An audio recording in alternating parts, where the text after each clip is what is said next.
Canyon Blaster is arguably the best roller coaster located in Las Vegas, Nevada. You can find this coaster at Adventuredome. It's attached to the Circus Hotel and Casino. It's on the north end of the strip, closer to the Stratosphere. And for a while, this is their signature ride, and you might still be able to say this is their signature ride. I think you can make an argument for El Loco. But I'll say, for a ride that's been around since 1993, this thing is still kicking butt. So this is going to be my full in-depth review. I'm going to talk about my experiences that I've had on this coaster, whether it's worth your time to go out and ride it. Spoiler alert, if you're in Vegas and you're a coaster enthusiast, you definitely should. And of course, like all the other reviews, I will give a score at the end of the video. And I think this coaster is yet another one of those rides that proves that stats are not everything. Height, 94 feet. Actually, a pretty impressive height considering it's an indoor coaster. Drop, 66 feet. Max speed, 41 miles per hour. That's not that fast. There are family coasters that go faster than that. This is not a family coaster. And before I started assembling this review, if you had asked me what I think the top speed of Canyon Blaster is, I probably would have said something around like 55, because that's certainly what it feels like. But no, it's actually 41. And the reason that it feels like you're going so much faster is, one, the pacing is incredible, and two,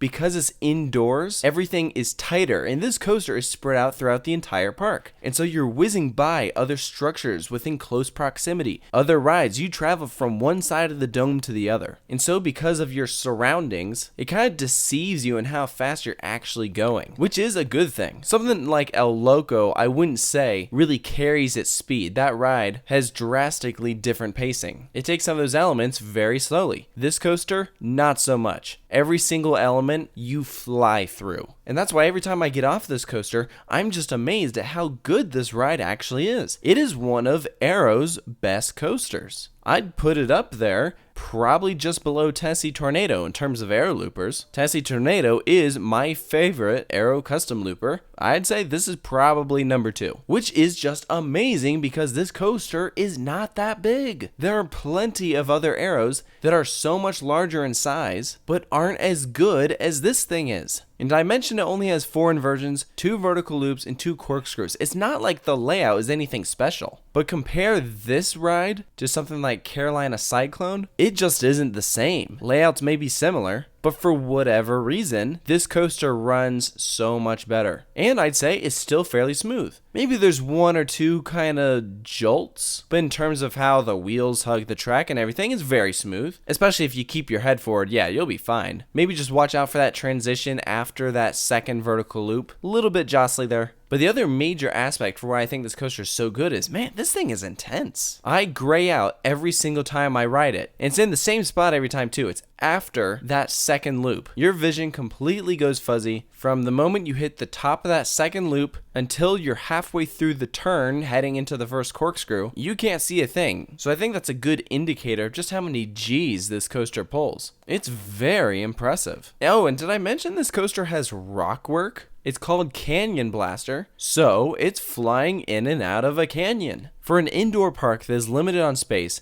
Adventuredome did a great job working in all of this fake rock work, especially towards the end of the ride. There's this really intense helix that flies directly in and out of it. And that helix, man, what a finale. There is not a single moment in this ride where you lose speed. But I do want to talk about some of the downsides. The main one is the size of the vehicles. It's pretty cramped in there. If you're tall, you're not gonna have fun with this. There's not a lot of legroom. Might really bother your shoulders with the way the restraints come down on you. It's just not very accommodating to tall people. Actually, I'd just say it's not accommodating to people. I am not tall by any means. I'm probably about 5'10", 5'11" if you count the hair. And I was uncomfortable in these seats. If you want to cheat the system though, when you're picking which car to ride in, choose the front row instead of the back because you will have a little bit more legroom. So like my personal favorite row on this is the second to last row, not the very last row. Just because you have a little bit more room in that seat as opposed to the very last row. But I'd say definitely check out also the front if you can.